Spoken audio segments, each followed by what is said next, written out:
Check, check, check. Yeah. Sorry, new setup. Let's see if this shit work. 1, 2, 1, 2.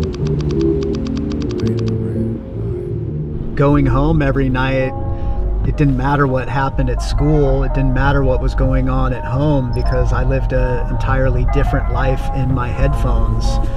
And listening to these storytellers, you know, tell about the hoods that they're from or where they grew up or things like that, it taught me more than any textbook ever did. And I was never a big history buff, but it was everything for me. Pre-kindergarten, show and tell, everybody brought He-Man and whatever the fuck. I brought Double Dutch Bros. Like I was always just like vinyl music. Like I was looking at the off-the-wall Michael Jackson album cover. We had Monster Size on vinyl. We had Thriller. Like I was just records. Also being a kid in inner city, there was a lot of adult gangster shit going on. That wasn't in the music, and I didn't think West Coast people rap because we did the Dream Team is in the house and like pop locking and you know what I mean? Or it was gangster shit, but gangsters only like played oldies or like soul or funk. This is also when I was younger where I thought gangbanging and crack and shit was everywhere. Like we had one white kid in a whole neighborhood, his Cliff. I don't know what the fuck his parents were thinking. Yeah, so here you are living in the epicenter of all this shit going on, and you're listening like... So was it the music more than the lyrics that attracted you, the music and the voice?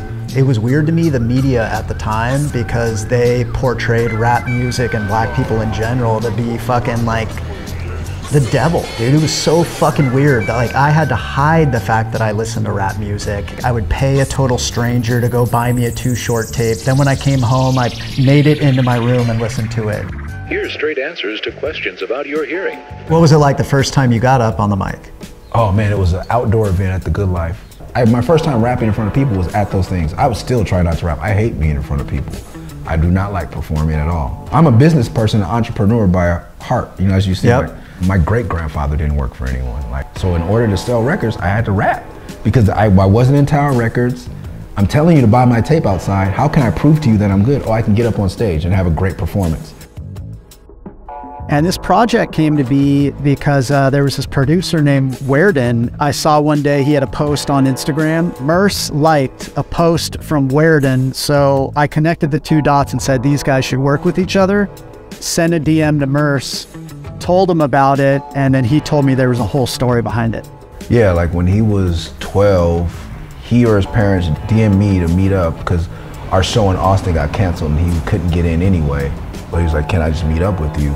And I'm like, yeah, for sure. Right? And it's just like, his knowledge of the game was like, and the questions he was asking was like, yo, all right, kid. He's like, yeah, can you follow me? Like, I'm making beats or what? I think that's what he asked me. I was like, of course. So I followed him. And so I just been really supportive, and I stream on Twitch regularly. And I let people recommend stuff, and somebody recommended it. And I was like, I know that kid. So I hit him up. I'm like, yo, bro, like, I didn't know you were still doing this. Like, let's do something. He's like, yeah, let's do something, but I'm kind of busy. And I'm like, all right. I have a certain amount of EPs I want done by the end of my career. You know, I've done stuff with bigger producers like we talked about that fell through. So I didn't have one to fit this spot. When you called me about Wiardon, I was like, oh, I know this kid. Yep. And I've been wanting to work with him. And before I finish and complete my career, I would love to have a project with him because it's organic. Because people will hear Wiardon and think that he never listened to a Murs album in his life. That's the beauty of it, dude. So this is shit I'm making with people I know and just want to work with. And I'm completing my career and I'm doing shit that I feel.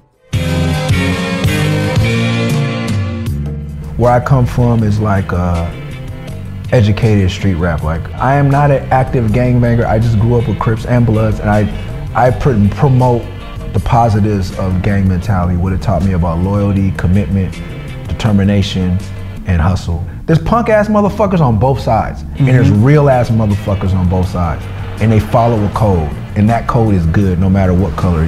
That's what's gonna bring LA up because we are rooted in this gang culture that has a lot of positives and teaches men how to be men. Everything I try to tell is through the lens of this. What is your lens? Pretty crazy. Hip hop's turning 50 this year, which is insane. There used to be albums that came out and they had a theme or a story that carried from song to song and it would tell you about it through the liner notes. That doesn't happen as much anymore.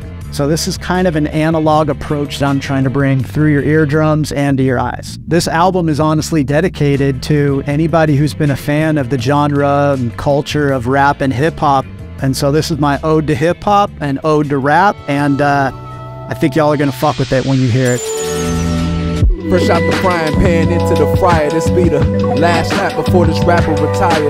MCs call me sire, not the title I desire, but I guess that's what they call you when you are how they aspire. No.